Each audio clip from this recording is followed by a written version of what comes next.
উনি যুদ্ধের ডিস্ট্রাকশনকে, casualty minimise করবার জন্য ওনার নির্দেশনা থাকতো, খবরদার কোনো নারীর গায়ে হাত তুলো না যুদ্ধের ময়দানে, শিশুর গায়ে হাত তুলো না, কোনো পাদ্রীর গায়ে হাত তুলো না, উপাসনারত যে সন্ন্যাসীরা আছে তাদের গায়ে হাত তুলো না, ওই এলাকার গবাদি পশুগুলোকে মেরো না, গাছপালা ধ্বংস করো না, যারা তোমাদের বিরুদ্ধে তলোয়ার ধরেনি তাদেরকে অ্যাটাক করো না। আল্লাহু আকবার, হোয়াট এ স্ট্র্যাটেজি! এবং যুদ্ধ চলাকালীন সময়ে সব সৈনিককে উনি এক জায়গায় মোতায়েন করতেন না,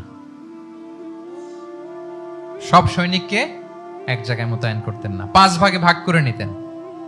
ডান পাশে মাইমানা, বাম পাশে মাইসারা, সামনে হচ্ছে মুকাদ্দিমাতুল জাইশ, মাঝখানে কালব, পেছনে খালফ, এইভাবে 5টা ব্যাটালিয়নে ভাগ করে তারপরে তিনি যুদ্ধ পরিচালনা করতেন।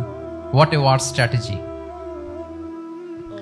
বদরের যুদ্ধে যখন পৌঁছলেন, মক্কা থেকে মদিনা থেকে 130 কিলোমিটার দূরে, দূরে আফসা দেখা যায়, মরিচিকার মধ্যে দেখা যায় ওই যে মুশরিকরা ওখানে আসছে, কিন্তু তারা কতজন এটা তো বোঝা যায় না।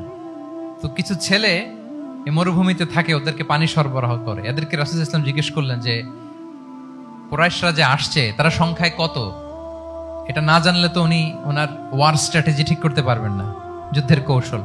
তো এরা বলে নাহনু লা নাদরি, আমরা জানি না কত। এখন এটা কিভাবে তিনি বের করবেন, সংখ্যায় তারা কত, এটা তো আমাকে ফাইন্ড আউট করতে হবে। রাসূল সাল্লাল্লাহু আলাইহি ওয়াসাল্লাম বলেন যে ওরা কি খায়, বলে যে প্রতিদিন উট জবাই করে খায়। তো রাসূল সাল্লাল্লাহু আলাইহি ওয়াসাল্লাম বলেন যে প্রতিদিন কয়টা উট লাগে, বলে যে ইয়াউমান তিসআন ওয়া ইয়াউমান আশরান, 2 দিন হয়েছে আসছে, তো প্রথম দিন দেখলাম 9টা জবাই করছে, আজকে দেখছি 10টা জবাই করছে। রাসূল সাল্লাল্লাহু আলাইহি ওয়াসাল্লাম বললেন ইদান আল কওমু মা বাইনা আত-তিসআমিয়া ওয়াল আলফ, তাহলে ওরা 900 থেকে 1000 এর মধ্যে। সুবহানাল্লাহ।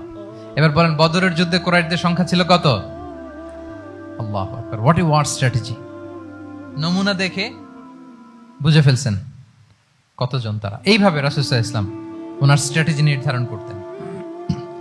লোকেশন শেয়ার করতেন না। সুবহানাল্লাহ।